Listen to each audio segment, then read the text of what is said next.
నిర్వహించిన rave party వ్యవహారం టాలీవుడ్ లో కలకలం రేపింది.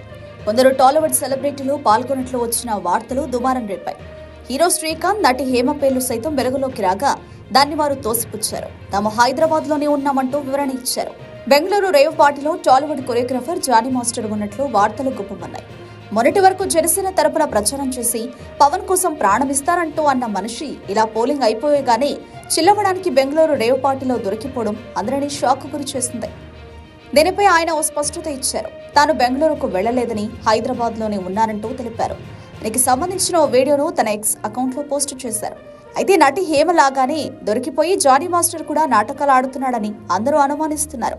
పగలు జనసేన ఉంటూ రాత్రిళ్ల రేవ్ పార్టీలో బ్రోకర్ పనిచేస్తూ రాసిలీలలు చేసే జానీ మాస్టర్ వ్యవహారం అచ్చం ఆయన బాస్ జనసేన అధినేత పవన్ లానే ఉందని, ఆయన 3 భార్యలను వదిలేసి ఓ హీరోయిన్ కు కడుపు చేశాడని ఆరోపణలున్నాయి. జానీ మాస్టర్ మాత్రం తెర వెనుక గుట్టు చప్పుడు కాకుండా ఇలా రేవ్ పార్టీలో ఎంజాయ్ చేస్తున్నాడని తెలుస్తోంది.